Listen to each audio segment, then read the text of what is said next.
as we are all learned colleagues internalize the entire document, which is very cheap.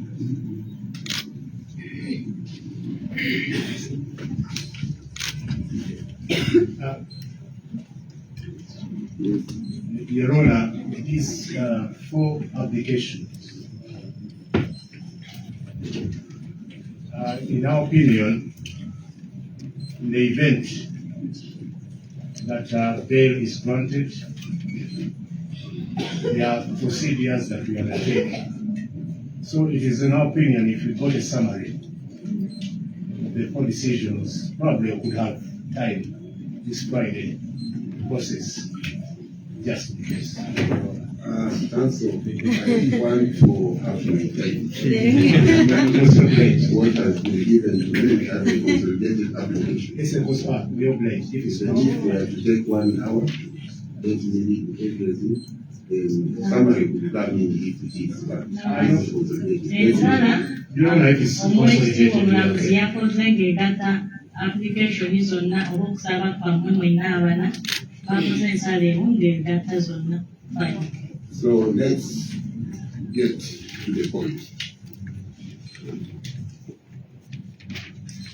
During the hearing of this application, Council made their various legal arguments in High Court number 6 CRCM 0016/2025, which they decided to adopt throughout the other remaining applications.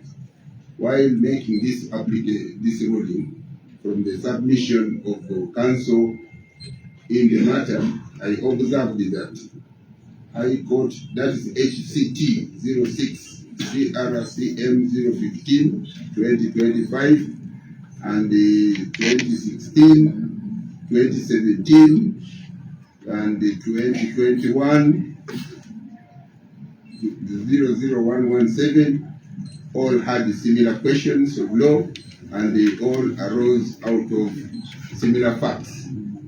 I therefore opted out of convenience to make one consolidated ruling for all the said applications, having been argued by the same Council. This is my ruling. That is one. Akageri kekiri nti fayiro zonna ennya ezimwateekamu ez'okusaba kkooti yalabanga emisango egibavunaanibwa na buli kimu ne balooya nga bonna be bamu n'emisango egisinga gyonna giva mu bintu byebimu ebyogerwako. Kkooti n'eraba nga ddala kituufu keekole ensala ey'awamu. The 4 applications were all brought under Article 23(6)(c)(a) of the Constitution of the Republic of Uganda and Section 14 and 15 of the Trial on Indictments Act Cap 25, Rules 2 and 4 of the Judicature Criminal Procedure. Okusaba kuno kwateebwamu n'omugoberera akawaayiro namba 23 akatundu ak'omukaaga akassemateeka wa Uganda n'akawaayiro namba 15 ne 14 n'akawaayiro akalala ak'amateeka namba 2. That is applications under the rules below as known as SI 13-8 and paragraph 10 and 11 of the Judicature Bail Guidelines. Those are derived from the Bail Guidelines, Practice Direction 2022. And the applicants sought for orders of this court, releasing them on bail pending their trial before this court. Era baali basaba kkooti eno ekkirize abateekamu okusaba kuno, kkooti ekkirize okusaba kwabwe yadde ng'emisango emikulu teginnawulirwa. 3. The grounds relied upon by the applicants were briefly that they had a constitutional right to apply for Ensonga bail. ze beesigamako esooka nti baali balina eddembe okuteekamu okusaba kwabwe okw'okweyimirira. They were arrested and later charged with the offences which are triable and bailable by this court. Era nti n'emisango egibavunaanibwa gy'egyo kkooti eno gy'esobola okubeera nga ebawa okusaba kwabwe. They had spent time in custody and were therefore entitled to release on bail. Era baali bamaze ebbanga ddene mu kkomera nga balina eddembe okubeera nga bateebwa ku kakalu ka kkooti. They each had a fixed place of abode within the jurisdiction of this court. Bonna baali balina gye babeera era nga kusangibwa mu nsangi za kkooti eno. They each had sound and substantial sureties who were willing to stand for them. Bonna era abeeyimirize baabwe baali babalina ng'era basobola bajja abeeyimirire. They were not going to interfere in any way with the criminal investigation since the prosecution had not even reviewed its witnesses. Era tebagenda n'amaaso na kusumbuwa bajulizi ba ludda lwali kuba n'oludda olwali bali tetuleese bajulizi ba They were still proved innocent until proven to the contrary. Era tebasa musango gwonna okuggyako nga kimaze kuzuulibwa. All the applications were supported by affidavit bond, though by the applicants, and the respondents readily opposed them. Era okusaba kwabwe okwo baali bakukwatirizaako bonna ebirayiro byabwe. I have taken cognizance of the contents of all the affidavits while making this ruling. Nako tetunuulidde ebirayiro ebyo n'okusaba kwammwe buli kimu kye mwateekamu. The representation that is for at the hearing of the applications, the applicants were represented by Land Council Kato, Nsime, Nalukola, University Council, kwaliko mu baloyammwe kwaliko Kanso Kato, Kanso Nalukola, ne Mwizi Samuel, Council Shamim Malinde, Kanso Shamim Malende, Serunkuma Bruno, Kanso Serunkuma Bruno, Council Kazibwe, Kanso Kaziwe, while the respondents represented by Land Council Alinaki Brian, nanga ba state kwaliko Kanso Alinaki Brian, Njuki Mariam, Nenjuki Mariam, Abraham, and Deborah from the Office of the Abraham. Directorate of Public Prosecution. ne Deborah abaali bava ku ludda olwali. The preliminary consideration, counsel for the respondent raised an objection in relation to the affidavits in support. Basiteeti bateekamu okuddamu kwabwe nga bawakanya okusaba kwammwe. In support of A3C application, it was their submission that they said affidavit was sworn and decoded upon by A3 while in custody, but the same was not commissioned by a justice of the peace. Era nga bagamba nti mu kusaba kwammwe gwe babawabira namba 3 ekiwandiiko tekyaliko stampu eraga okuva ewa commissioner wa justice for peace kyali kiraga nti ate gwe mwennyini gwe yakyesainingirako. But by a commissioner for oath, and there was no evidence that the commissioner for oath was in person that day. Era nga tewali bukakafu bulaga nti ddala commissioner for oath yaliwo kwolwo olunaku ng'osayininga ekiwandiiko ekyo.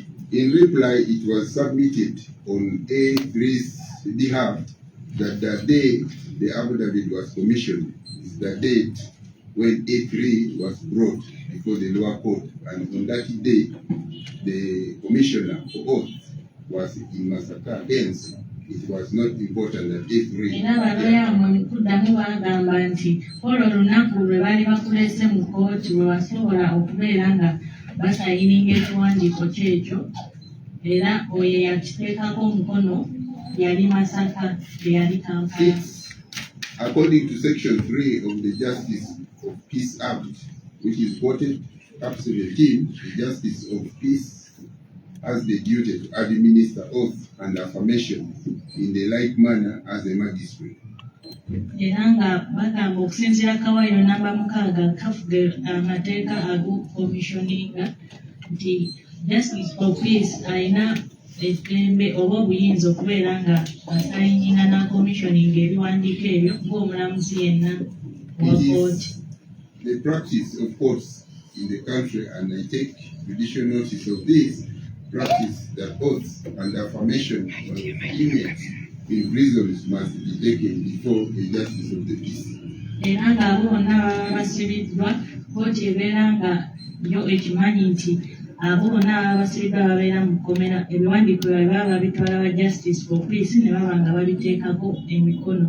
This is, however, not a rule of law, but one of the involved practice.